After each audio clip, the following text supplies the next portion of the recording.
If the British Empire and its Commonwealth last for 1,000 years, men will still say this was their finest hour. We stand for Queen, country, and video games. BRB UK. Worse teeth, better accents.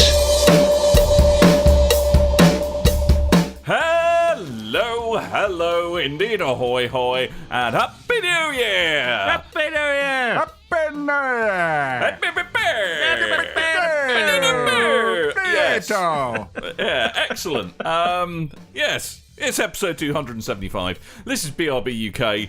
This shambolic excuse for a podcast has limped on to another year. My name is Dan. I'm joined as always by my co-hosts Coleman. Hi! And Timothy Man. Hello! How are you doing? I was just laughing at how quickly in the new year it took us to devolve into complete and utter nonsense. I made it about 3.5 seconds, was by my clock. We did well. I thought so. We've got 25 episodes till we hit 300, and I'm having a nervous breakdown already. Ah! Oh, God. Considering how much prep work went into the last one. Oh, God. Yes, so what do you guys do over the Crimbo or non-denominational festive holiday / Cthulhu worshipping period? Wow. I had a London Christmas this year, so I had Christmas around a friend's house, and then I had New Year's with Tim and Alex. Yeah. Excellent. Well, jolly good. And Timothy, don't you seeing some form of in-law? No. We normally do, but this year we kind of spent Christmas in London as well, basically. And then Coleman said we had a party here for New Year's. Went well. What about you, Dan? It's all happening in Slough. Yeah? Did you visit the roundabout for Christmas? I did. Bottle of White Lightning in hand. I did. No, actually, no, that was New Year's. No. The White Lightning was definitely Christmas. Right, okay. But it was more Lambrusco for New Year's, right, because you've got to celebrate. You've got to celebrate. Tramp champagne. It was, and it's the finest tramp champagne. It was the August 2017 vintage, and it was cracking. Now we had quite a quiet one because we're doing super fun grown-up things like buying a house at the moment. So I've got approximately nobble money. So yes, Nobble money. Nobble money. Is that the new Bitcoin? It is. Invest in nobbles. Yeah, Kodak have just released it. It's amazing. Roll over cryptocurrency. We got Nobble money. Yeah, nobble bits. Nobble coin. Bit knobs. Bit knobs. Bit Oh knobs. Before we go into the news this week, we did get a question on the forums from Stingo, who asked if we've been taking advantage of the January sales and stuff on Steam and Xbox and PlayStation, if we picked up any games at all. I bought a few things on PlayStation stores. Were they VR related? More things than I have played. Were they VR related? I have bought, but yes, mostly VR related. Of course they bloody were. But not just in the January sales, but the Black Friday sales were pretty good anyway, and then that kind of just rolled straight into Christmas sales, and that seemed to roll straight into January sales. But there seems to have been VR games on sale like pretty much throughout that period, and there's good offers on now on quite a few games. I'm thinking of picking up Raw Data because that's like 63% off at the moment or something like that. That is a very random percent off. Yeah, there's some random percentages. It is 32.76% off. Really? Well, I gotta go and buy that then. Yeah, well, there's good games. I picked up The Lost Bear, which I haven't played yet. Aww. DMED got our review code for that and spoke highly of it, so I was looking forward to that at some point. And it was like $3.99 at half price, so yeah, that seemed worth picking up. And yeah, before Christmas I picked up the one I still haven't played, but I'm really looking forward to playing at some point. I keep on getting the title wrong. I want you to die. I can't remember it at all. Is it the James Bondy one? Yeah. I don't want you to die. I expect you to die. Yeah, I think that's it. Yeah, something like that. But that looks really good fun. But yeah, there's one that I did get a review code for that I'll be talking about later in the show, and that's the one that's been taking up most of my time in VR land at the moment, basically. So we'll save that for later in the show. All right, what about you, Dan? I bought Astro Near, which is basically it's like a bit like Minecraft, a bit like Starbound, which I've also been playing a bit of.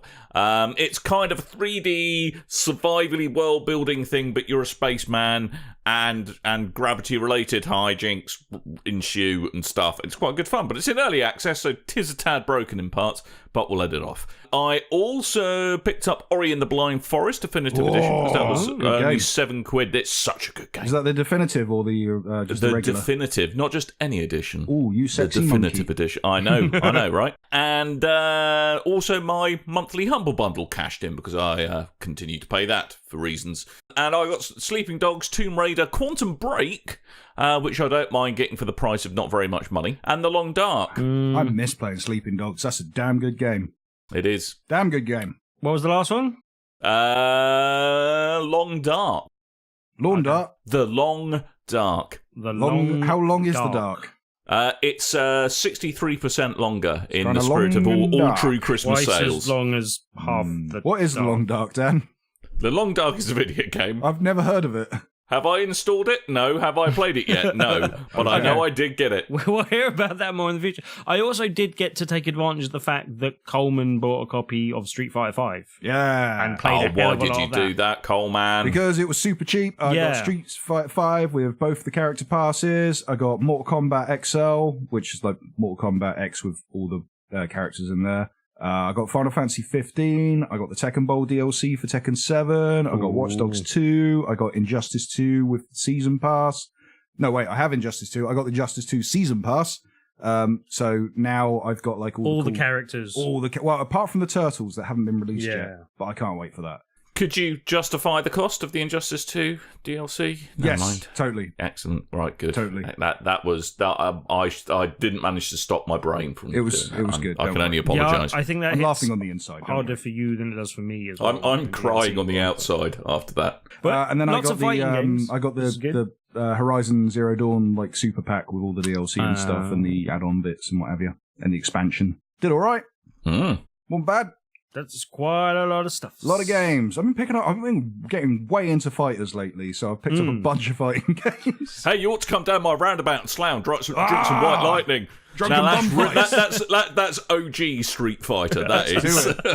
But while we're mentioning Street Fighter, though, it's worth picking up if it's still on sale at the moment, because the arcade edition's coming out soon, but you get that as a free download if you already own the game, basically. Nice. So, yeah, that's coming out imminently, I think, basically. So, yeah. Look at you and your Wordle a day toilet paper. So, yeah, that's worth having a look at, or still grabbing when you can, because that's been quite good fun, apart from the fact it was missing an arcade mode, which it soon won't be, so that's good.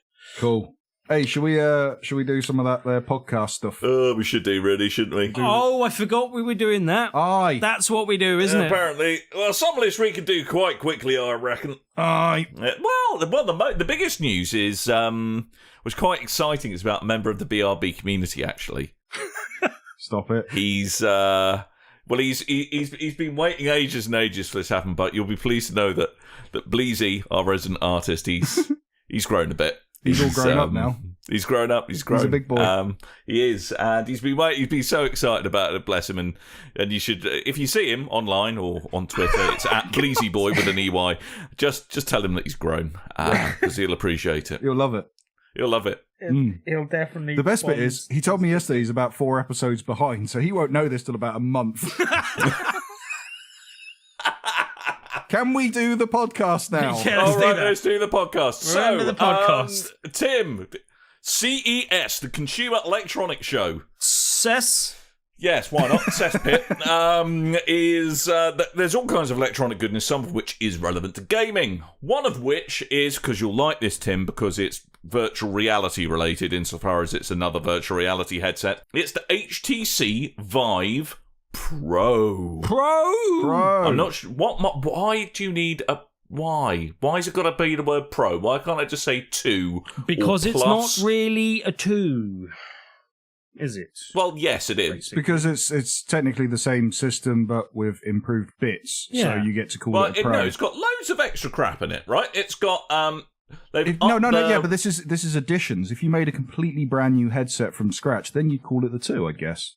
Yeah, but it's got the Vive wireless... Oh, that works with the old one. Well, that's the thing. They're framing it in the same way that you would understand from consoles. Like, people understand what the 4 Pro is, basically. And so this is a moderate waste of time and resources. Well, no, and that's possibly not the best example because that wasn't the most major upgrade, but it the Xbox One X. You can look longingly at it, wishing you bought a PC instead. No, but it has extra functionality. There may be some games that take advantage of this that don't work on the older systems, possibly going forward, but I think the majority of it will just be the fact that it will, scale up nicely on this and scale down on older headsets. But so those new features, just to go through it, are a 2880 by 1600 display, which is roughly 78%. You'll be pleased to know, an increase in resolution. Yeah, people are calling that roughly 3K. I don't know if that's true, because I would like to call it 28.8K. No, 2.88K is what I like to call it. It also includes a wireless adapter. Now, this is something I'd be quite interested to see how it actually works, because it looks like a big kind of handlebar thing. It's not specified on the website whereabouts you insert this, but it uses... I can make a few suggestions for you there. Yeah, well, it does have 2 handles. So it uses, apparently, Intel's Y-Gig wireless technology, and that is wireless on the 60 gigahertz band. That's a lot of gigahertzes. What difference does that make, Dan? Well, because the wavelength's shorter, I'm assuming, depending on how it uses that wavelength and its transmission, probably allows for higher data throughput. And apparently, it's very low latency wireless display technology. So it's like you've got it plugged into your PC, but it isn't. It's using the power of science to beam that vision into your face. Good. But I'd be interested to see how it works in a real-world situation. And if there is interference, what happens? Does it start getting laggy? Stuff like that, because that's always the worry. But the main feature that I will excite one particular Kevin White of Bumble Whatnot Nowhere. He's joined the sweaty ranks of VR owners. He's bought an Oculus Rift and did so for Oculus Raft owner. He is. He bought it with the paddles. That was quite exciting, and the inflatable armbands is what he got his Oculus Raft with. Did he get those cool controllers that you put your hands in, and when you turn them up the right way, it makes you look like you're a velociraptor? Just a pair of Speedos. Okay. And it's wearing the Speedos is completely optional, but for some reason he likes to do it. Better than not wearing the Speedos, Dan. Better than not wearing the Speedos. Well, this is true, Mr. November. You know all about that. I've got some pictures to send you, Dan. I'm not sure which one of us is more worried about that, Dan, but anyway. Don't worry, I've got quite a good spam filter going on my Gmail inbox. It's fine. Well, apparently his major problem with it is the fact that he's playing this constantly moving obstacle course with his cat. Right. So, the HTC Vive Pro has a pair of eyes on the front of it. Not just those sticky, googly eyes that everyone loves so much, but actual, cameras, which are a bit close together, do make you look a bit inbred, but, that's fine. Version 1.0 of the Pro, we can deal with that. And basically, it will kind of overlay the dimensions of the room. So, if you're about to walk into a wall, for example. So yeah, that's that on it as well. Pricing, I don't believe has been announced. No, though. and that's one of the things that I'd be interested in, because they did also talk about this, and that's maybe where the Pro name comes in a bit more, because they were talking about this as something for like commercial venues to be using and corporate client type things, and so I don't think this is going to be priced well for the home consumer at the moment type thing. I think this will be the headset, either this headset or a version of this headset further down the line will be the one that will be the wireless headset for the home. I don't think that's this headset at the moment, basically, or price-wise at least. Well, price-wise, they're definitely trying to position it to gamers with far too much money. Vlad, it's at htcvive.com.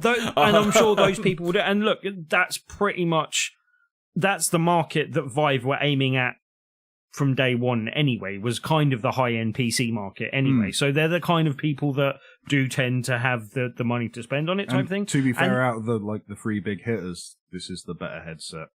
Yeah, Yeah, and generally I can see, there being a level of adoption for this in the home, but I don't think it's going to be widespread adoption of this headset. No, but neither was the Vive, to be honest. It was the kind of, this was the you get what you pay for. It's the die-hard club. You pay for the big rig, you get the big games, and that's, you get what you pay for. It works really, really well. I really want to give this Pro a try, because I'm really impressed with what the Vive does, so I'd like to see what the improvement on that is. Well, if I had a bigger house and I won the lottery or something, I'd definitely go for a Vive and do the whole kind of dedicate a room to it, because it does sound amazing. Get yourself a holodeck.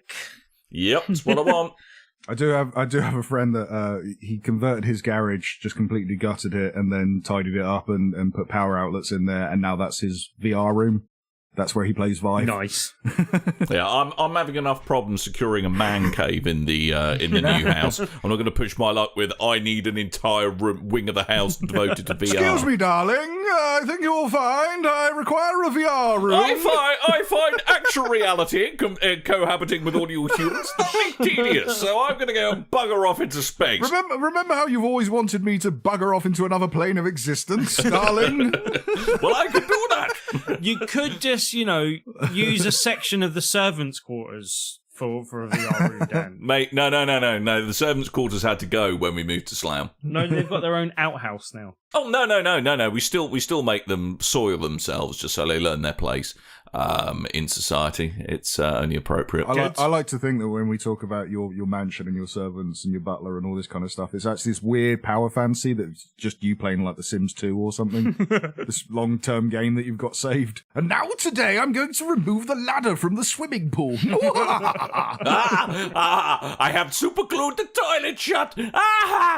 Getting back to actual virtual reality, okay, fair enough. The other reason I like this is because, if you remember, this is exactly where I said the market would go. I said that there would be another generation of headsets in which the major difference was the fact that, it went to the wireless design, basically. And I think we'll see both other parties follow suit.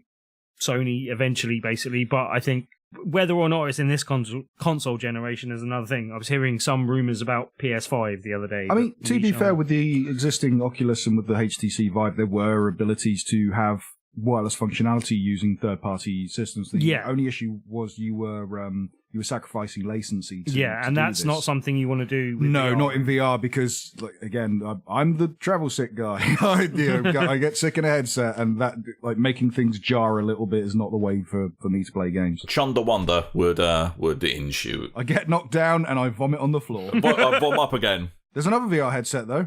Is this one that's a bit poop? Well, I mean, the Google Daydream, it's the mobile platform headset that's used for the Google Pixel. So is this the fancy pants version of Google Cardboard then, basically? Yeah, I guess, kind of. But this is like the ultimate version of Google Cardboard. Oh, wow. Is it do they use 2-ply cardboard now? No, I mean, because Google Cardboard, that's more attributed to like Samsung Gear VR, or any of those kind of, you could walk into a Debenhams or a game or something and they'll have these crappy little plastic stick-on things for your phone for you to do VR games in. It's like that, pretty much. I've never had a good time with the cardboard things, basically. Google Daydream, mine would fall out all the time.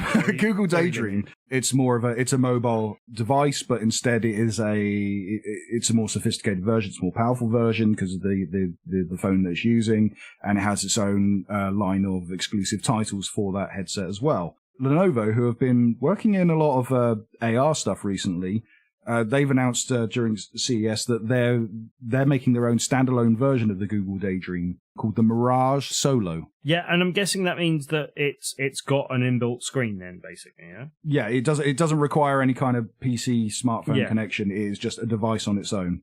I'm not so sure how I feel about that. I think that's a good way of getting cheaper headsets out to a mass market. Mm-hmm. I'm just not sure, and have I used the Daydream? I think I'm. No, you've used the Gear. So. I don't think you've used the Daydream. No, I've used the Gear VR. But if you remember a while ago, we were talking about the wireless version of the Oculus that was announced last year. It's weird saying last year now. Last year, and we all kind of came to the conclusion of, that's a cool thing, but at the same time, not for us. It's going to be an underpowered VR headset. This one, if it is more of a mobile device that doesn't require you having your phone away from phone calls and text messages and things so you can play video games. I think that's a better platform because it doesn't need to be a high-powered device to run it. Yeah, and also just so it doesn't heat up your face as much. At least they can... Well, it's a Lenovo product, so it probably will catch fire and burn your eyes out of the socket, so hey. This is coming from a man who uses Lenovo products, by the way. Because they're cheap. This is the VR that I'm almost most wary of in the market because I worry that for me as someone that wants people to come into the platform and experience, gaming VR type thing, I worry that someone would try this and that would put them off either trying PSVR or Vive or Oculus kind of thing. Well, I don't know. I mean, I used, because I used to have the cardboard that I'd take into work and show people like a little bit of mobile, so I'd run a couple of demos off of YouTube and stuff. And there was a guy who was branching out in web design for a company that worked with building development. And he was working on a mobile platform for VR, so you could show people around like a virtual showroom of what could be the place they're building or renovations, this kind of something that's used a lot in practice now, especially on the mobile platforms, and then AR with like tablet scanning and stuff. And once he saw it on Google Cardboard, he went, "Oh, that's really cool. Yeah, this is what I was looking at." So how do I do this on an Oculus? Like, how do I buy an Oculus? What is an Oculus?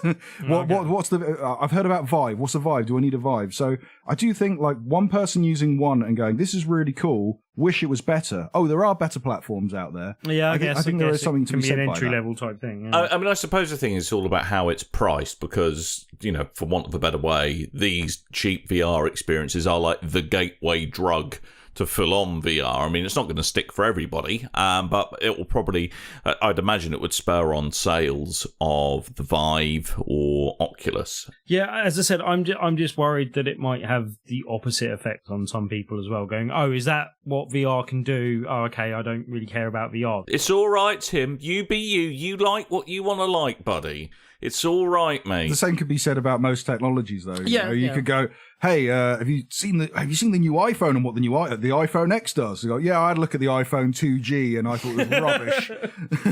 Or it's a bit like saying, "Oh yeah, no, I've got a Toyota Aygo. It's a bit rubbish. Don't think I'll buy the Ferrari because that's a car as well." Yeah, it's going to be down to more ignorance than like, "Oh yeah, I tried VR once back in the 90s.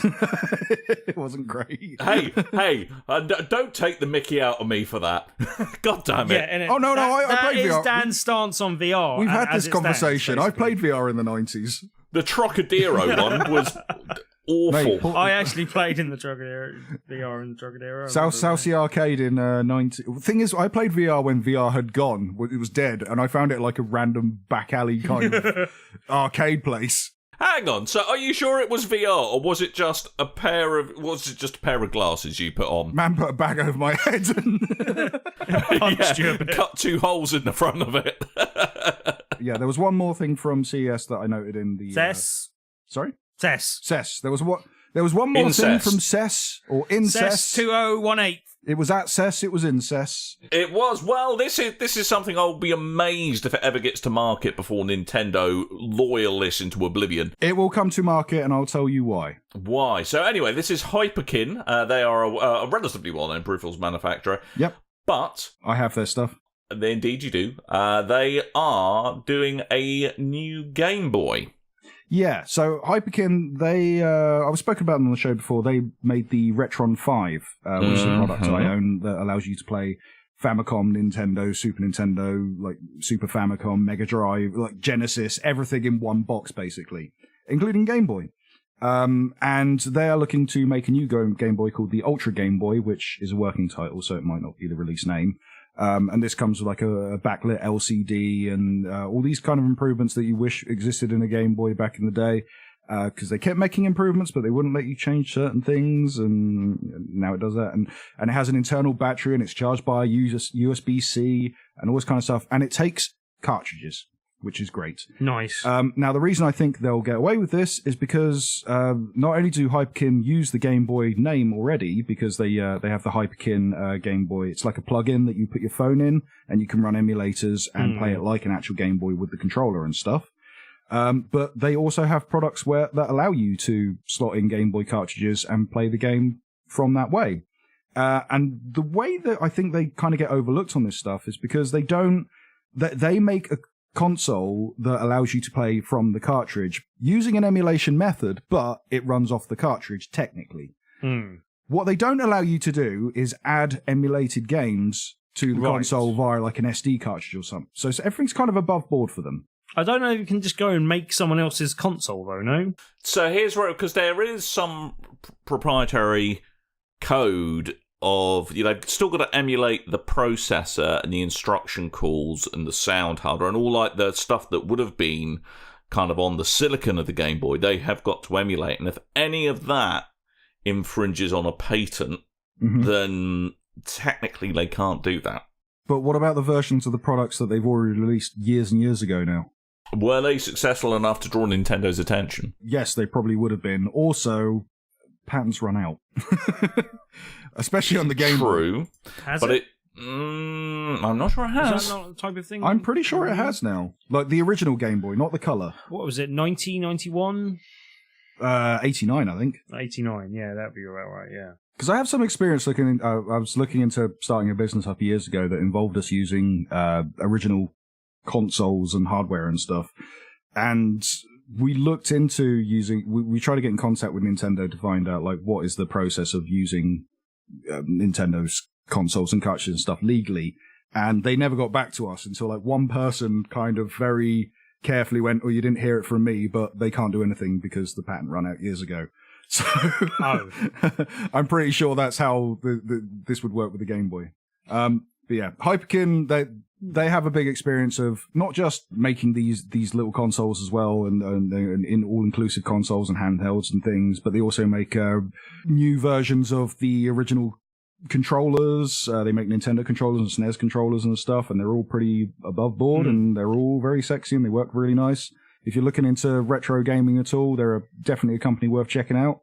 I'm not probably going to get a Game Boy Ultra myself because they reckon they're going to be about £100, $100, and I already have a Retron to do that stuff on. So I have a Game Boy. Yeah, and they're quite bulky, so I don't really want to carry that around with me. Hey. By the way, look cool. But they have re-upped the Game Boy trademark in Japan, though, recently. Yes, but I'm talking the patent on the actual technology itself. Yes. Yeah, that's why I was wondering they might not get away with, as you said, it's a working name, Ultra Game Boy. Maybe that will become something less. Oh, it'll probably be the Retron handheld or the Retron Boy or something. I think they're going to have trouble with it. I don't. All right. Well, this could be our end of the Place year. your bets now! Who is Patrick J. Link? That's me. No, it's not. It's my working title. Is it? Your working title? To be confirmed. Work in progress. Coleman in progress. You know, like Return of the Jedi was Blue Harvest. Oh, Jesus. My name was Patrick. Anyway, it's not just the consumer electronics show that's been doing all kinds of fun things. Nintendo wants some of the action as well, and there's been a Direct Mini Direct, Direct Nintendo Direct Mini Nintendo Direct. Some combination of those words has happened. This is their new thing of there's no kind of presenter or anything. It is literally just a couple of trailers, a voiceover, some really, really badly written puns, but... Also, thank you, Nintendo, because I'd written out the agenda and I got everything ready for the show today, and then they went, hey, here's a Nintendo Direct Mini. Here you go. Have that. Do that as well, Coleman. Have some of that. Thanks, Nintendo. Well, to be fair, they usually do it the day after, and this is much better. Yeah, all right, fair enough. Well, we can romp through these pretty quickly, I would have thought. Yeah. You said that about the last thing. But the letters V and R are in there, hence precipitating a 15-hour diatribe about the power of stereoscopic vision from you, Timothy. Oh, well, there you go. Do you guys want to know my highlights? Yeah. I wrote some highlights. Well, okay. Okay, so in order as I've got these down here, Pokken Tournament DX, which is the Wii U port of Pokken Tournament to the Switch. Have you bought that yet? No, I've not bought it yet. I might pick it up this month thinking about it. It was quite fun. Yes. So there's 2 new DLC packs that are called Battle Packs, the Wave 1 and Wave 2. Wave 1 is going to release on the 31st of January. It contains a Pokemon called Avaslash. I don't know which one that is. Aegislash or Aegislash rather than Avaslash. Avaslash. He is a battle Pokemon, which means he's a main fighting Pokemon. And there's also a Rayquaza and a Mimikyu which are the support Pokemon. They're the ones that jump in and do little like healing or attacks and stuff. Mimikyu is the one that's like a ghost Pokemon that dresses up in the skin of a plush of a Pikachu because he wants to be loved. As hell. I love that Pokemon. Then Wave 2 releases on the 23rd of March. This is the one I'm excited for because it comes with Blastoise as a battle Pokemon and then Mew and Celebi as support Pokemon. See, Pokemon don't excite me in the way they excite most people. I don't like modern day Pokemon from your youth. Oh my I just God, don't have Coleman. that nostalgia. Let's just review the sentence that just came out of your face. I don't like modern day Pokemon. Yeah, that. There's a lot to process with that sentence, I'll Coleman. put it this way. I used to be one of the most hipster sentences you've ever said, possibly. Okay. I think you want that on a t-shirt. That's your slogan now. I was a fan of Pokemon Blue and Red and Yellow, and then years later, when they came to the Advance with the Fire Red and the Leaf Green, I picked those up. But all the other games I never played. And then when Sun and Moon came out and they did a massive load of advertising into it, I went, do you know what? I'm going to get back into Pokemon. I'm going to get myself a DS. I'm going to pick up Pokemon Sun and Moon. I'm going to play the hell out of that. And I played it for several hours and went, I think I've grown out of Pokemon. So I've got nostalgic memories and a love for Pokemon, a lot of the characters and stuff from the original games, but the modern stuff, I just can't get into it. It's not a game for me anymore. Chris, I don't like modern Pokemon, Coleman. I grew out of it. That's all. It's just they're geared for children. It's very obvious. They're RPGs that are geared for children, and that was something that I needed at the age of 13. And not at the age of 33. I mean, that was going to be my next comment, Coleman. Yeah. Was that you've grown up now. You're no longer a lad. So you need to. It's scary growing old. We get it. I mean, Bleezy, he's just grown. How scary is he? He's grown up so much. Oh, he's grown up so much. But, he's taken it in his very long stride, as it is now. I'm always going to have some love for the original Pokemon and my old lineup and all that kind of stuff and playing the original game. And I recently played through the original games as well. And again, it's not just a thing of the new games. It was I went back and played it and went, yeah, it's a very easy RPG. It's just not for me. Anyway, we've also got Kirby Star Allies. They showed some more gameplay off of that. That looks really cool. It's kind of like a 4-player co-op Kirby kind of Castle Crashers type game. See, it reminded me more of that whichever Mario and Luigi game it was on the Wii U that was kind of 4-player. New Super Mario Brothers. Yeah, that's the one. That launches on the 16th of March. Looks very nice. We've got Hyrule Warriors Definitive Edition. I guess you were pleased about this. I'm very pleased about this. I'll be picking this up along with Kirby.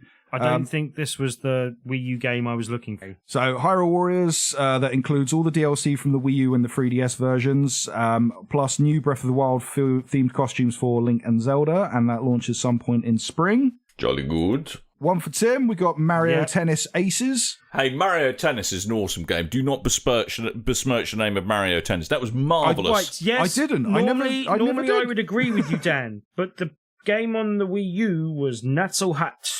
Not so hot. No, I'm talking about, was it the Game Boy? Was it Game Boy? There was a good tennis game on the Game Boy. I remember that. Was it Mario Tennis Power Tour on the Game Boy Advance? There was good ones on the Game Boy. There's been good ones on quite a few Nintendo consoles throughout the years, but the actual Wii U one was not very good for some reason. And unfortunately, and I'm going to say unfortunately for now, it looked very similar just from this trailer. I will hold judgment until I've actually played it, but I'm a little worried. I think the biggest complaint with the Mario Tennis on Wii U was that it was kind of dumbed down. There was missing features, and also like the gameplay was very easy against the AIs and stuff. It wasn't very fun.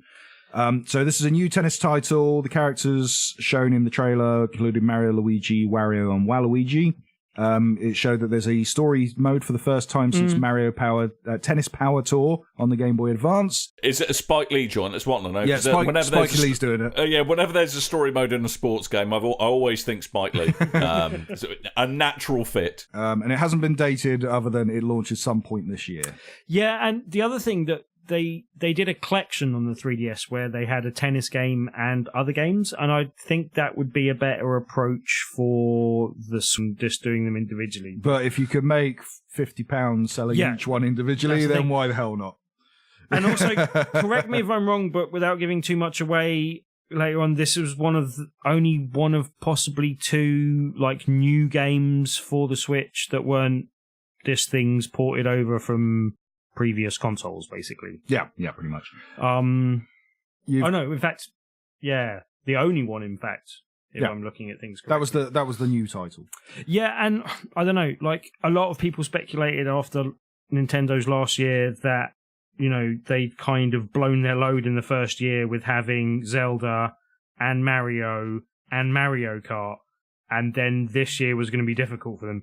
And they didn't do much to allay my fears in that regard with only announcing Mario Tennis Aces. I think this is a year of remasters, ports, third-party support, and then next year is going to be the big one, because then you're going to have your Metroid, and you're going to have your Pokemon, and your Advance Wars? No, not Advance Wars. What's the other one? Similar to Advance Wars. Advance Wars was the one I really hoped they would actually announce at this event. That was the one I was really hoping for myself, but hey. Anyway, Super Mario Odyssey is getting some free DLC. It's called Luigi's Balloon World. It's a new online score mode where you have two modes. One is where you have 30 seconds to take a balloon and hide it anywhere on any map. Mm-hmm. And then the other one is where you have to go and find a balloon that someone else has hidden online. Looks like a fun little thing. Pro tip, deflate the balloon. No, you can't do that, Dan. What? No, can't do that. You gotta hide it. No!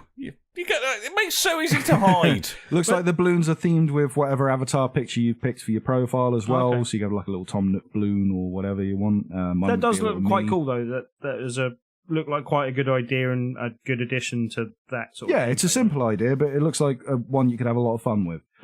So that is going to release some point in February as a free update. Jolly good. Mario plus Rabbids Kingdom Battle. That gets a new character of Donkey Kong. He comes with a new story set and a new world. That's going to be releasing in spring as paid DLC. Obviously, if you've got the season pass, you get that as included. I have to say that Mario Rabbids Kingdom Battle is a game that I strangely really want to play, and I'm not entirely sure why. I've tried it, don't like it, but I know other people that like strategy games that have enjoyed Mario. Yeah, I think this would be my first game on the Switch type thing if I bought myself a Switch, basically. I might borrow a copy for you, Tim. Okay. Payday 2, if you want a version of Payday 2 that they released on the 360 and the PS3. Payday 2 is coming to the Switch. It's going to launch on the 27th of February. There will be timed exclusive character called Joy, who is a computer hacker and has an LED face mask. Is that supposed to be someone or from something? Or No. There's going to be a companion character in the following 2 months called Kong. That's what I'm going to say. That is the branding they're going for. I didn't even think of that. That's good. I like that, Dan. You are smart. You're a smart man with your head screwed on tight. Yeah, this job, Nintendo. You've got Fee or Faye. I don't know how it's... Or Iron. Yeah. This was announced at E3 in 2016. This is EA's weird kind of like third-person platformer, ukulele-type style game. Not for Tim game. That's going to launch on the 16th of February. Looks pretty. There's a lot... It's kind of third-person character platformer cross between like what was that? Overlord, kind of like Overlord. We got minions and stuff in there. That looks fun. You've got Donkey Kong Tropical Freeze. That's being ported from. Was that on the Wii or the Wii U? I think it was Wii U Tropical Freeze. That was Wii.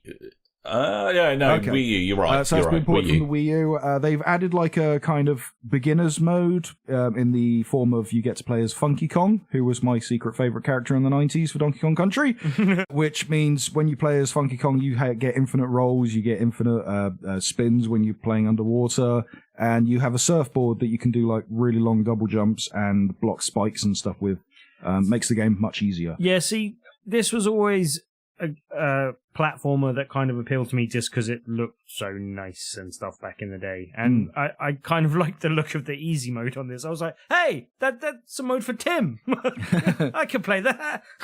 I'll be picking that up on the 4th of May, and you can too. And then, like, the big highlight that they showed off was Dark Souls Remastered is coming to the Switch. The TV mode will support 30 frames per second at 1080p, and that launches on the 24th. Whoa. Any idea what the non-TV mode supports? Because that thing needs a stable frame rate, otherwise it's a nightmare to play. It will most probably still be 30 frames per second, but like 720p. But the Dark Souls Remastered, that's already... Is that out already on, like, PC and PS4 and stuff? They've released and re-released that game countless times, I'm fairly sure. I can't remember hearing it being the original Dark Souls. Oh no, it was remaster, Dark Souls 2 remastered. Yeah. There was a leak earlier this month saying that Dark Souls remastered was coming to the PS4 and the Xbox One and the PC. Here we go. Dark Souls remaster coming to. Here we go. Dark Souls remaster coming to PC, PS4, Xbox One. Now also Switch. Apparently. There you go. Has a 6-player mode as well on all of them. Apparently. Excellent. So 5 people can completely dick me over as I'm trying to crawl through that game. So out of that, I need to pick up a copy of Pokken Tournament. I need a copy of Kirby Star Allies. I need Hyrule Warriors Definitive Edition and Tropical Freeze. Probably Dark Souls as well. I might finally. And give I that need a punch. Switch. At least you can sleep safe in the knowledge that just you alone are putting Reggie's kids through school, Coleman. I'm keeping him in hamburgers. Yeah, he looks like he's been eating a few recently, doesn't he? Hey, you don't fat shame people. I'm not going to. No, he's It's not just cool, Dan. No, he's a very big chap. You Dr. He's Tights. always been big. Mate, you know he's really big. Who? Bleezy. He's really tall. Yeah, you're right. He's grown recently, hasn't he? Anyway, that's CES and Nintendo Direct. Just before we venture on, can I ask a question? Go on then.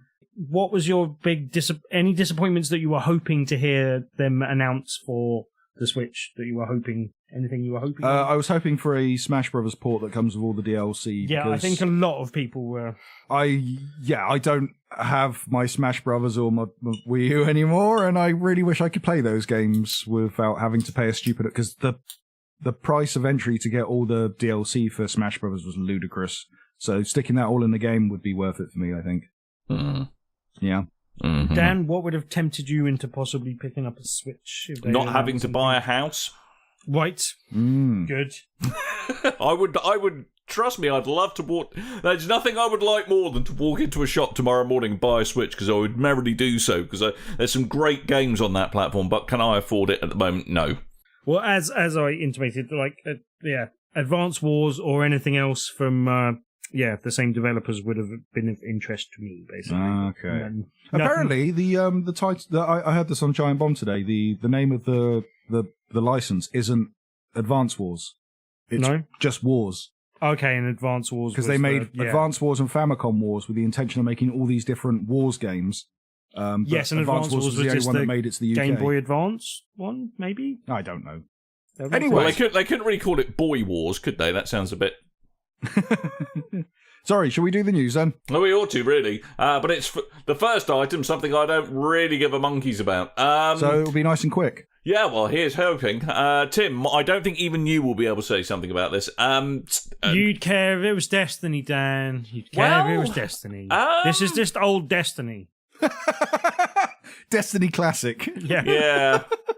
They're still banging on about doing a Halo TV show that Steven Spielberg's involved in somehow. This is the one they announced the same, the launch. No, what was it? The 2013. reveal for the Xbox. Yeah, the reveal for the Xbox One. Yeah, and then when they didn't show off any games. This was the one where they ended up. Didn't they do something with Neil Blomkamp and then a load of the work that they did on that? No, that was a different thing. That was before this. Right. Neil Blomkamp was working on a Halo movie in conjunction with Guillermo del Toro. Yes. So I think Guillermo del Toro was the producer and he was the Neil Blomkamp was the director. Yeah, and then some of the visual stuff went into one of Neil Blomkamp's films. It was the really bad Matt Damon one. What was that called? Elysium. It was rumored that all the work of Halo went into that, but he denies it up and down. So whatever. Anyway, there was in 2013 when they announced the Xbox One. They also announced that they were going to do this whole Xbox TV service, which had a load of exclusive content. One of which was a Halo TV show that was going to be produced by Steven Spielberg, and then it very quietly went away until. Was it a couple of years ago? Showtime said they picked it up, and then it went quiet again. So now, with an interview with TV Guide, the Showtime CEO David Nevins confirmed that they are still doing the TV show for Halo. He'd seen the scripts for the show and thought they were great, and it's going to be great, and it's going to satisfy the drama audiences of Showtime. So there you go, Halo TV show still in the works. Really? Is there going to be a whole episode about how Master Chief's petrified of any water that's greater than ankle depth? And that's going to be the whole undoing of the fight back against the Covenant. They just put a big puddle outside his house. No, but they're going to have to spend the first third of the series searching the universe for anyone that still cares about Halo. Or the first 10 minutes is him going to be Apart looking from at some Blizzy. coloured dots. Look up. Okay. Look down. All right. Look left. Oh, I can make jokes based on my experiences with Halo as well. Go on then. Are they going to have an episode where he gets in a warthog and drives it into a cliff, and then the warthog clips into the cliff, and then you get annoyed with the game and then switch it off? Yeah, No, but they do. are going to have an entire episode dedicated to people just jumping in warthogs and other people throwing plasma grenades at them. Or I think the closest you're going to get to that, Coleman, is that they're going to work out that no one gives a rat's ass anymore and just cancel the show halfway through the first season. Maybe. I mean, I have that big Halo bundle. I should probably play Halo at some point. Yeah. Say I've played Halo. Yeah. I don't know. Yeah. I don't know. Hey, Tim, you're the one with the flipping cat helmet, mate, all right?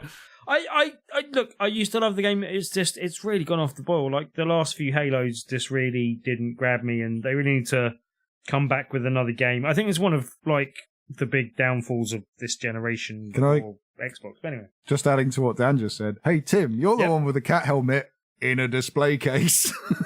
That's because it's out the bloody way there. It's in a display case now. along with the Pit Boy. That's more in a kind display case. That's very much. Oh, Robert in Timothy. there. Oh, Timothy. The Pit Boy that his phone wouldn't fit inside. Yes. I still need to go to sell that. I was offered quite a bit of money on exchange for that. I should do that. Anyway. Hey, do you know what's worth nothing though in your collection? Ouya. Ooh, yep. Actually, no, they go for a bit of money now. Do they? It's worth a high price Not in a my lot, heart, man. like 130 quid I've seen them go for. What? And that's more than I bought it for. Well, it's because they're collector's items now. Everyone wants the crap console because these YouTubers want to make videos on them. Well, you can no, hang on. From eBay right now. Go on, you can get buy it now. Ouya, limited edition, 8 GB, and the colour is How much? brown. Ooh, how much? 45 quid. Yeah, that's still too much for an Ouya. Yep, still too much to do, yep. If I ever find an Ouya in like a bargain bin for a tenner, I am totally picking one up just to go, hey, Ouya! I've still got mine. Look, it's just up there. I know, but that's yours. I want my own I Ouya. don't want to touch it. I've told you I've played catch with that one. That's the most I've played the Ouya. More fun than any of the games. Yeah, you can actually get. Mind you, you can get that frog game's pretty good though. Yeah. Frog game. Yeah. Anywho, And the parking game. The game about parallel parking's brilliant. And the ice hockey game. wow, it you've lost me there. it actually sounds like you're describing an Atari 2600 all over again. There is a game where you're two frogs in a split screen, and you have to find a crown and then just run away from the other one, and it's brilliant. All right, let's carry on with the news. So talking of Now we've got the Ouya news out the way. Yeah, now we've got the Ouya out the way. Consoles. Apparently there's a new Xbox achievement system on the way. Now, I don't know about you, but I get the distinct feeling that people aren't as enthused about achievements as they used to be. Yeah, I'm about to say, you said about couldn't care less. I would rather watch a bajillion Halo series for the rest of my life than care about achievements ever again. As you know, I've never been one for the whole achievement system generally anyway. Yeah, achievements not so much. I kind of, because I predominantly play PlayStation more than Xbox these days, I did get into achievements for a little while, but not like in a hardcore way. It was just like, how many could I get? And if I could 100% a game, then I would 100% a game by getting the achievements.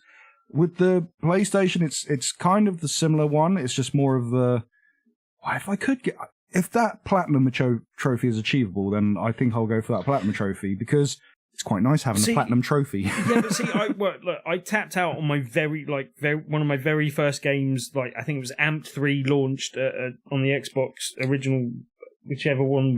Was it Xbox 360 they launched achievements on? No. Or was it on 360. The Xbox Live launched with the OG big fat Xbox. Yeah. Anyway, but anyway. So I tapped out, like, there was one thing, all I had to do was go into the, like, course creator to get the 1,000 gamer score. And I was like, well, I don't want to do that, so I'm not going to do that. And from then on, that just freed me for the whole, like, everyone else felt tied to these things. And for me, achievements have always been, like, two things. One, I go, oh, I got an achievement when it pops up. And that's about as much as I care.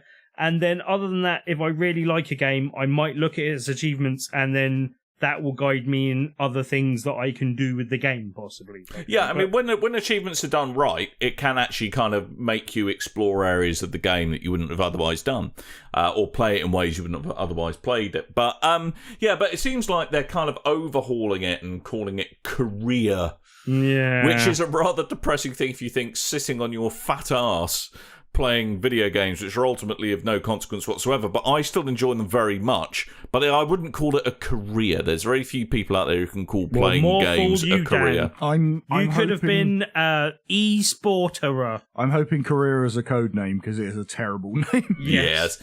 But it's going to add like levels to your avatar / gamer tag. There's going to be quests, loot, boxes for your avatar, and all kinds of other stuff. Loot boxes. Yeah, more loot boxes. So I can guarantee there's going to be like loot boxes that you don't pay real money for. Good. Yes, but I can guarantee there's going to be a system that if you own a certain number of games within a series, that unlocks something that's super rare. So it's going to be, I think that's probably the angle they're pushing, going for the whole collector's thing. I wouldn't be surprised, but I'm just being a cynical old git. I mean, they introduced Xbox Avatar rewards in the 360 days, but they've not really done anything with them for a long time. Like, I can't remember unlocking anything since. That was cool when you could see your avatar and you could actually see the thing that it was doing. And then as soon as they took that away, it was like, well, there's no point in any of that stuff. No, he's there. He's just buried away.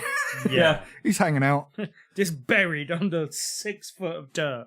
I thought they were threatening to dig them up from the end of the garden, weren't they? I think at some point. Well, yeah, that's still coming. That was meant to launch late last year, but they've pushed it forward to this year, so we don't know when the avatars are coming. But that's the all-inclusive. Like, you can have avatars in wheelchairs, or pregnant avatars, or avatars with prosthetic limbs and stuff, which is a cool system.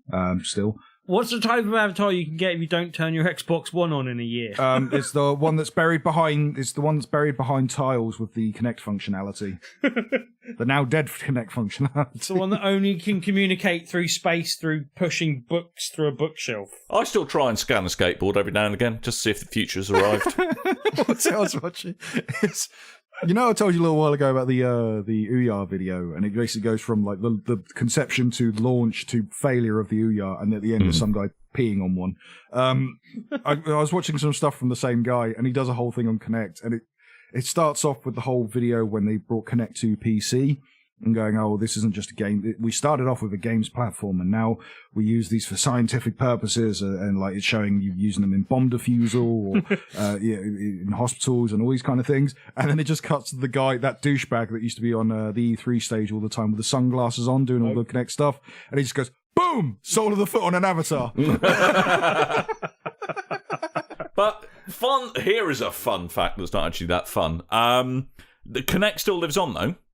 Does it really? No, it doesn't. No, it does, because it's in the top. The company who invented the Kinect, because Microsoft bought them, they've subsequently been bought by Apple, and Face ID in the top of the iPhone X is a miniaturized Kinect. Works in exactly the same way. I will tell you another fun fact. You've already said that on the show before. Have I? Mm-hmm. Yeah. I'm glad to see it was that interesting that Tim has obliterated it from his mind. Yeah, but I'll tell you another fun fact, which is why I was saying it doesn't exist so much anymore, is because, I don't know if you heard, but while we were off as well, one of the other bit of news that came up is that they have not only discontinued the Kinect, which, kind of happened last year with them not issuing it with all the new consoles, but now you can't even, they're discontinuing the adapter for Kinect. Which means that scalpers have like bumped up prices online, which is great. It's weird. In the 1 week, I've seen 3 things go up in huge amounts of prices for scalpers on like eBay and stuff.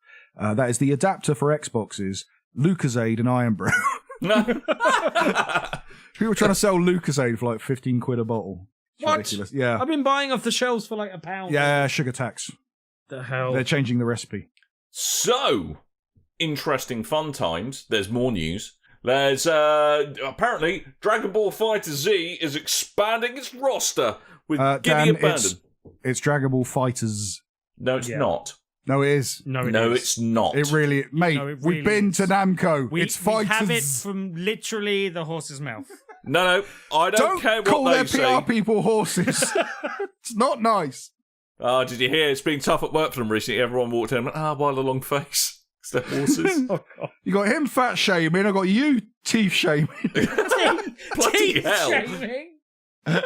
Anyway, We love you, Namco. Dragon Ball Fighters. That's the one.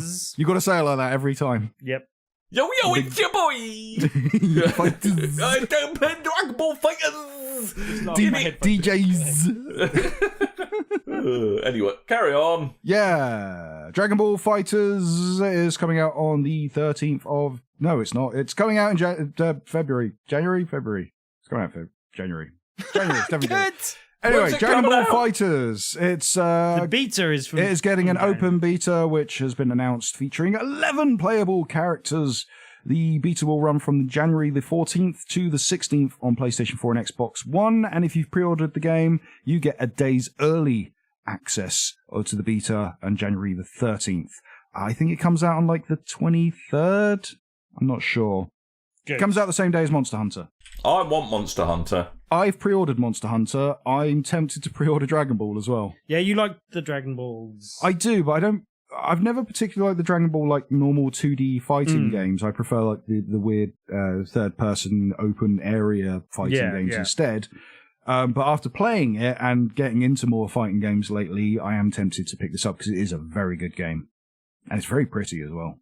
Yeah, it looks really like it does a good job of recreating the cartoon in a game form, basically. Yeah, I mean, they all have for the last 10, 20 years, to be fair. But the weird thing, I heard someone at IGN talking about it, and they go, oh, the cutscenes, they look just like they were taken from the cartoon show.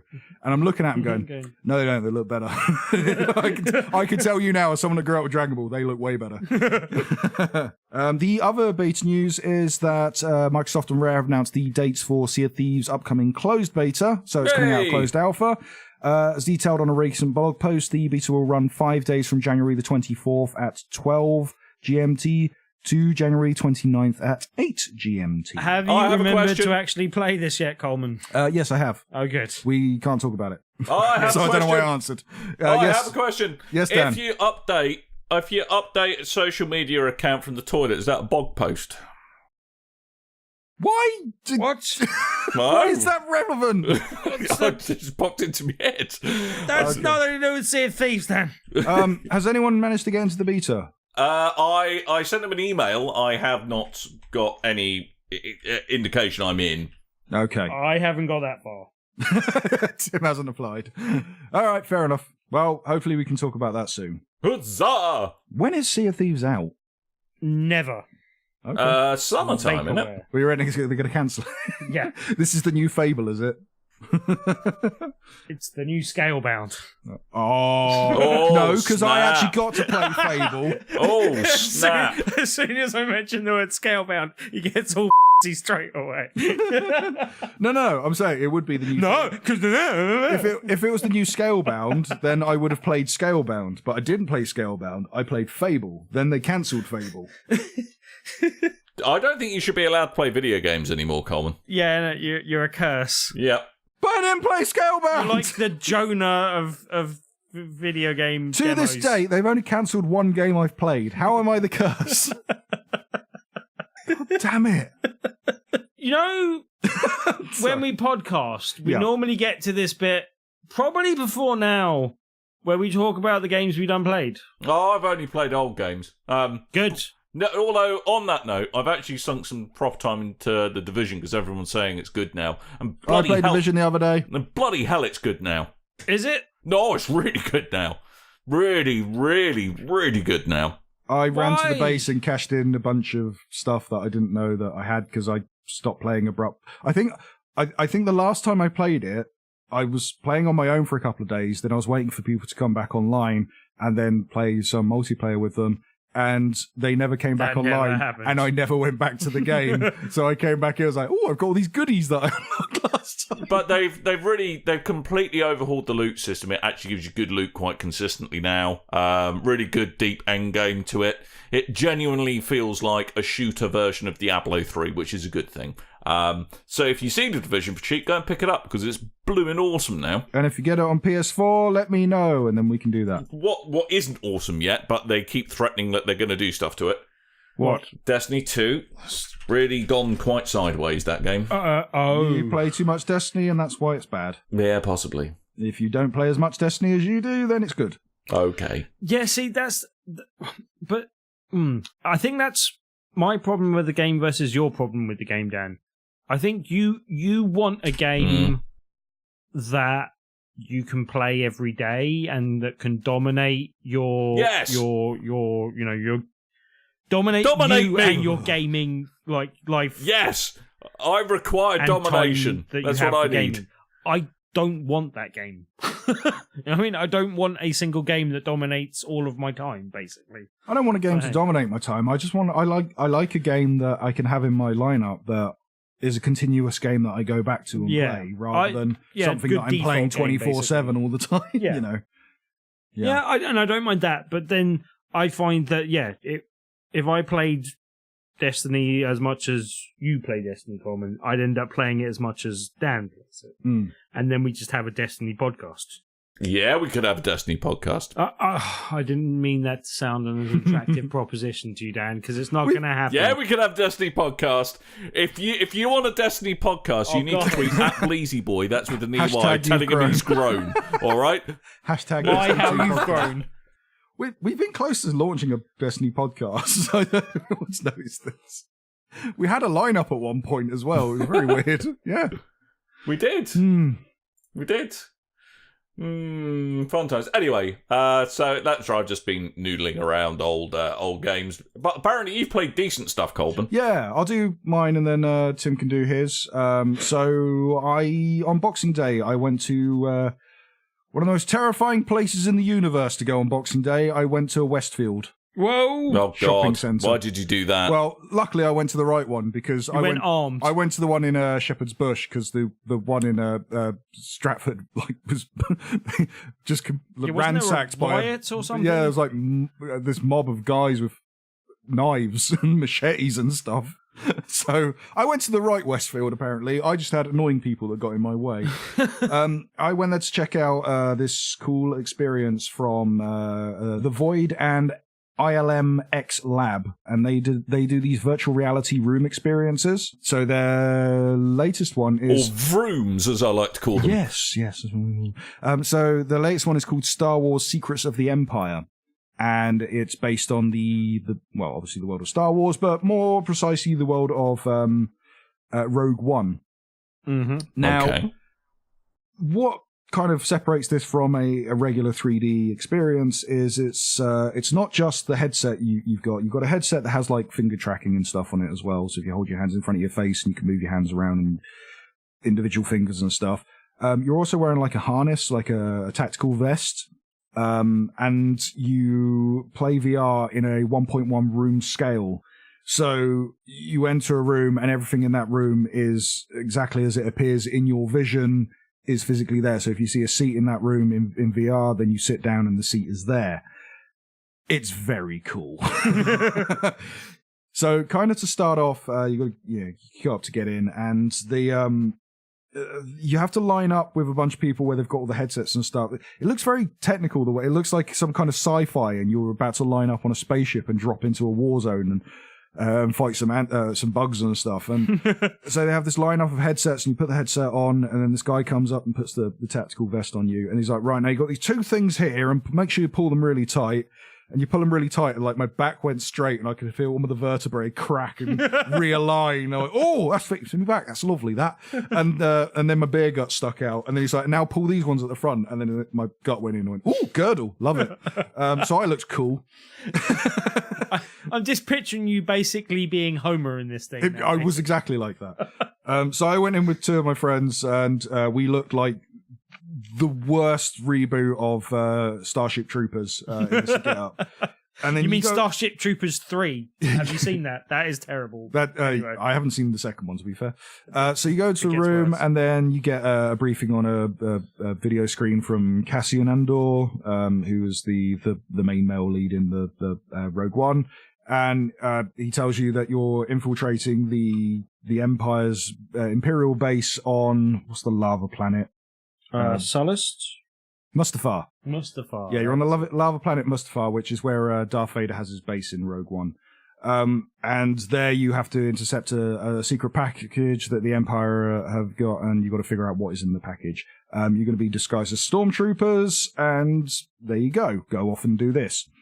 So you then go into a different room, and all of a sudden, you've got to put your headset on properly and your visor down, and people start clicking in front of you to be stormtroopers, and they all scale to the right size and stuff. It's really funny because a friend of mine is taller than me, and he is a very tall stormtrooper in front of me. Other friend is like half my size, and immediately I looked, and I was like, you're a little bit short to be a stormtrooper, because they were a tiny stormtrooper, dear. and I thought that was very funny. You kind of had to. Yeah, and then you go into a room and there's a lever, and you go and grab the lever, and it's actually there, physically there, and then you go into this other thing, and it's like a space shuttle, and there's like a long bench, and K2SO, who's Alan Tudyk's sassy robot character in droid in Rogue One, he's piloting the ship, and he's like, "Oh, sit down, and I'll tell you what we're doing." And immediately one of my friends goes, "I'm not sitting down. I know. I've seen enough videos of kids falling through tables and things in VR to know how this goes." And then I sit down. He's like, "Oh my god, there's actually seats there. That's amazing." And then from that point on, like the floors rumble and the walls rumble as your ship's landing, and it's all very cool. And then because it's a lava planet, you leave the ship and you go to the base, and you can smell like sulfur, and you get this hot wind blowing in your face. You just farted, Coleman. Yeah, like burning smells. They got and stuff. one bloke, that's his job. He just sits in the corner, Farts in eating a room. sprouts, Yeah. squeezes one out every half hour. It's all a little bit daunting, because like the first couple of rooms, I kind of had to put my hand in front of me to like make sure I felt the door, or be careful walking on platforms, because it felt like I was going to fall off. And then after a little while, you get used to it and you sensitize to what you're doing, and everything feels fine. And there's a point where you're meant to be walking through this Imperial base dressed as stormtroopers, and K2SO's in your headset, and he goes, because remember, you're stormtroopers, try to act naturally. So you've got the two people in front of me like trying to walk officially, and then you got me behind them kind of doing like Ric Flair walks, being a nature boy, Strutting your stuff. and there was a brilliant bit because we've been playing and we were told to act natural, and I was doing a bunch of stupid stuff, and then like 2 hours later we were in the pub chatting about the experience, and all of a sudden one of my friends just goes, "Were you doing the Macarena?" Yep, yes I was. had to test the hand tracking, you know. There's a point in the game where you pick up guns, and one of my friends accidentally set it off, and suddenly all the stormtroopers start running in, and we blown our cover, and you've got to just shoot your way out.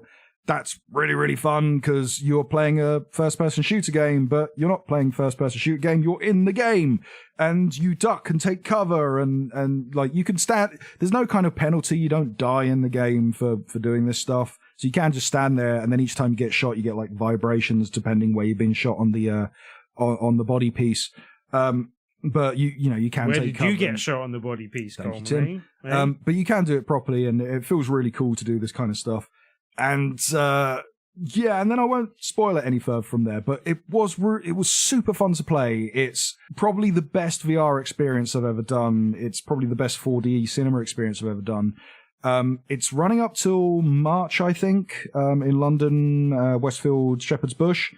Problem is, 7th of March it runs up till, in fact. The problem is the tickets cost £32.50. Yowza. And the experience is about 15 minutes long. Yowza. But that's 50 minutes once you're actually in game, sort of thing. Yes, because they actually So put you're on their messing site, about they and- say, plan to spend at least 30 minutes at one of our void locations. And that means there's 10 to 15 minutes Yeah. queuing up and 15 minutes my of the actual God. game itself. But like I say, it's a bit cheeky as well, because you come out and the guy's like, "Hey, do you guys want photos? Stand in front of this green screen and take photos." So you like take a serious one, and he goes, "Now take a silly one." We go, "Charlie's Angels." So we all did that. And then he goes, "Right, that's £10 for a photo on top of the £32.50 you've just spent." And the merchandise, you can buy T-shirts and hats and stuff, and it's all very expensive. None of it really Star Wars themed, because I'm assuming that's extra license they have to do for merchandising. It's more the Void themed. That's a bit rubbish. Yeah, so that kind of it is incredibly expensive. However, I reckon doing it once is worth it. If you're like either really into VR or really into Star Wars, because it is fun. If you've got kids and they don't understand the value of money, they're going to love it. That said, your kids have to be over the age of 10 because VR and health concerns and all that kind of stuff. And plus, this equipment's melts their brains, apparently, there's actual government warnings and stuff. But also the equipment... Something occipital cortex, but something. The equipment's made to fit, like, not just adults, but children as well. It's the same equipment, so if it's one person fits all, you can't really have a 4-year-old running around in this huge thing that's going to vibrate once and knock them over. Because those vibrations are quite strong. But I really enjoyed it. It's obviously something I can't do at home, so you have to do it at these locations. And they do these locations like all over the US, mainly. They come to the UK every now and then. They have one in the US at the moment, which is Ghostbusters, and I really wish I could do that, because that looks super fun. But, yeah, there you go. Star Wars Secret of the Empire. It was fun, but expensive. Excellent. I have a question, Coleman. Okay. How did you find out about this? You told me. And then you went without me? No, you told me, and I couldn't go on the date you suggested because I was at work. And then a friend of mine went, hey, I found out about the Star Wars thing. And I went, I think I might be going to that. And then they went, are you going? I went, no. They went, cool, let's go. So that was it. It was kind of like a Christmas present for me.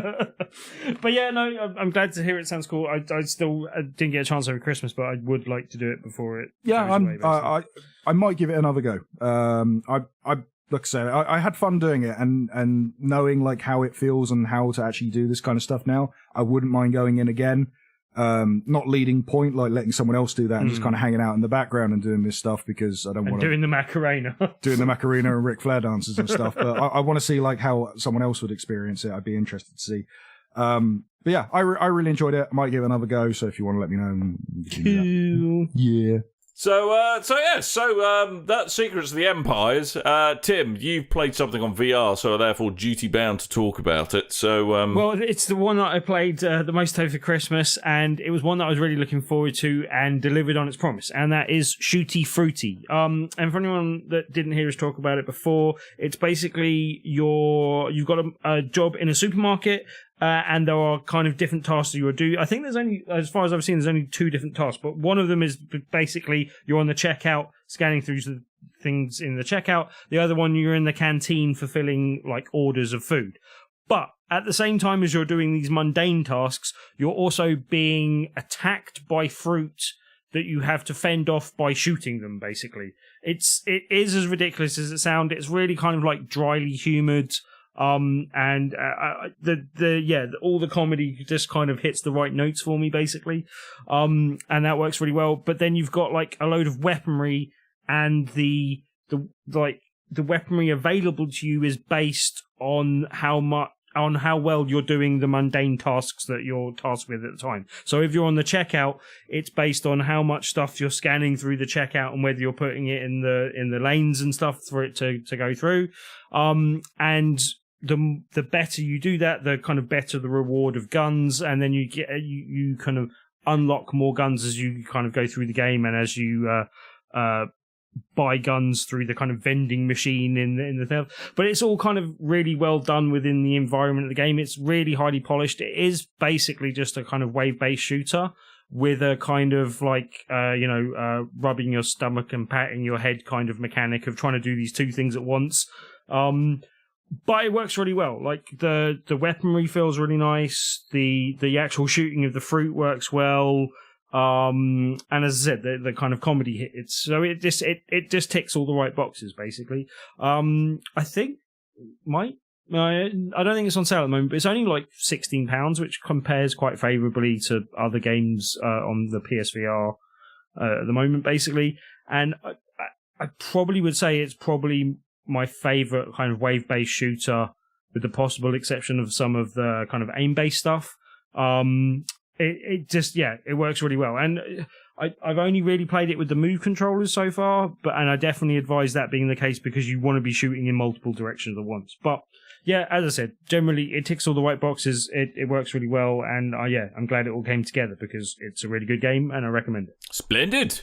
Yeah. I played it too. Did you shoot fruit? You like Mr. Coleman? I liked it. Again, I'm going to sound like a busted record when we talk about VR, but I preferred it playing it on preview on the Vive than I did to play it on the PSVR. But that said, I think it translates very well to the PSVR. Yeah, I think it's they've thought about keeping it on that sort of almost single plane and everything looking in front of you type of thing. Yeah, where I had problems with Superhot, even though I still enjoyed the game, I had big problems with like arms dropping off and stuff. That didn't seem to be a problem with Shooty Fruity. Yeah, they seem to contain it a bit more. And the only thing that I find a problem is, even though it's a game that you can quite happily play while sitting down, I do tend to get quite sweaty while playing, so I can't play for intense periods. But it's a really good kind of arcade shooter that probably is better suited to be playing in short bursts, basically. So, yeah. Mm-hmm. Alternatively, Tim, you could also just buy deodorant, you smelly bastard. There is that. But I'm a gamer, Dan. I don't use those sort of things. Hey, stereotypes, right? Yep.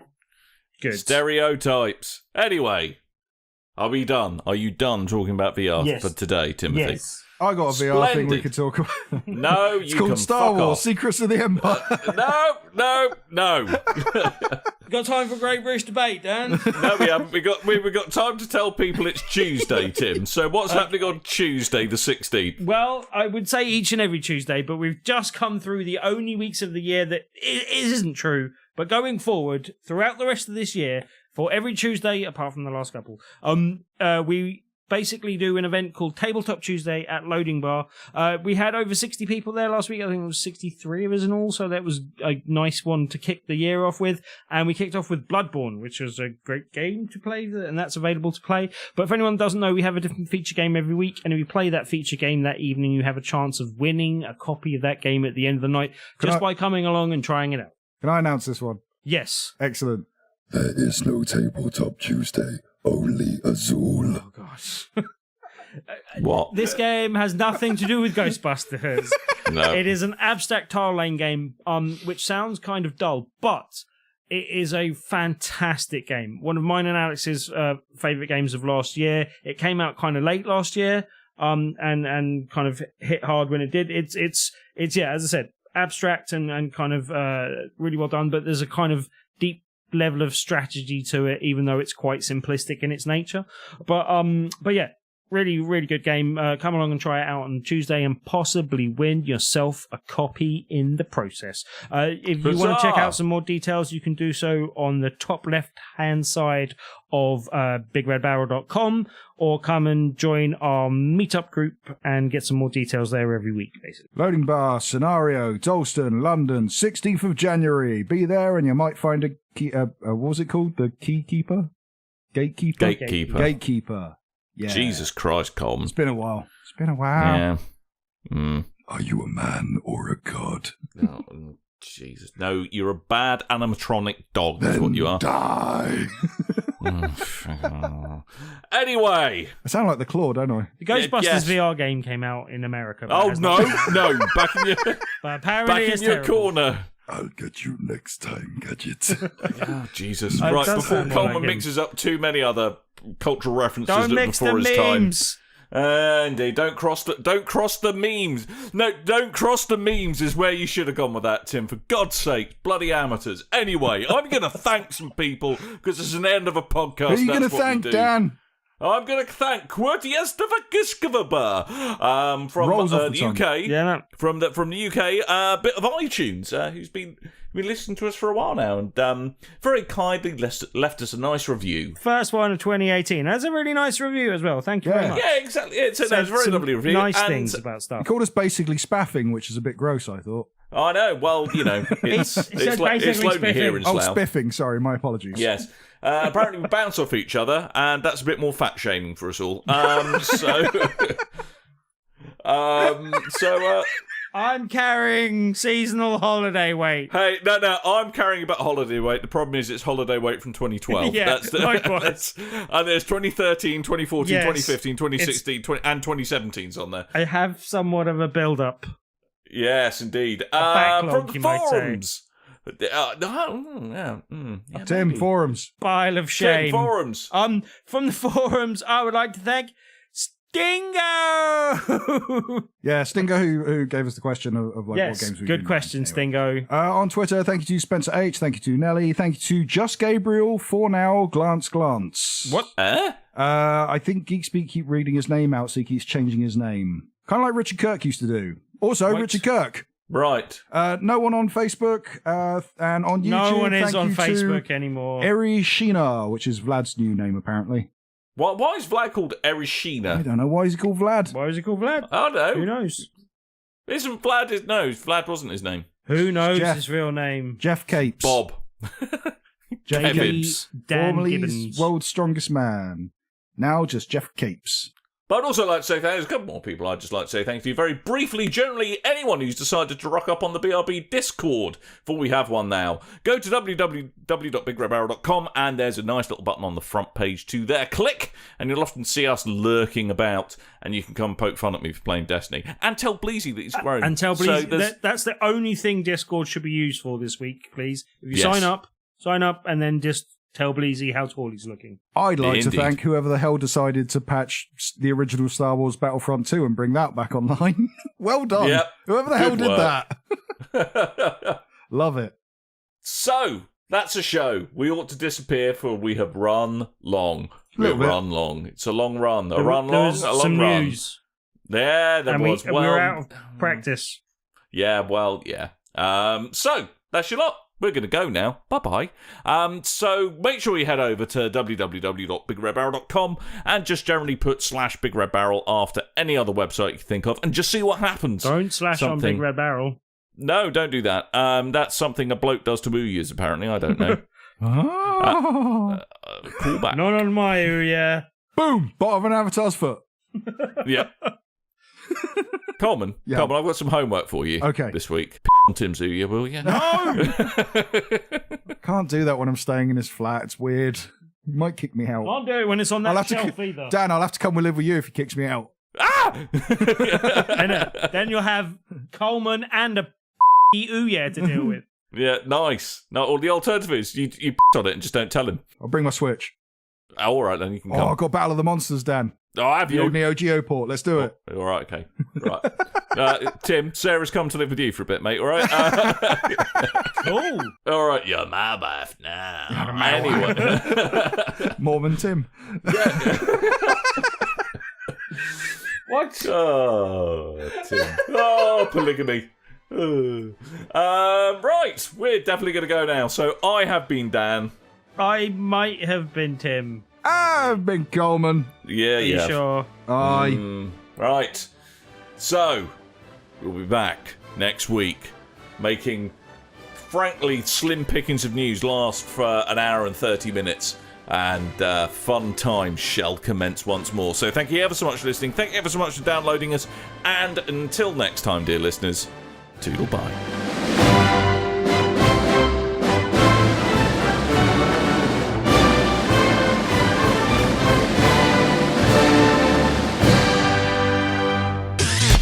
You and your ears are quite welcome. For the podcasting goodness that you just heard.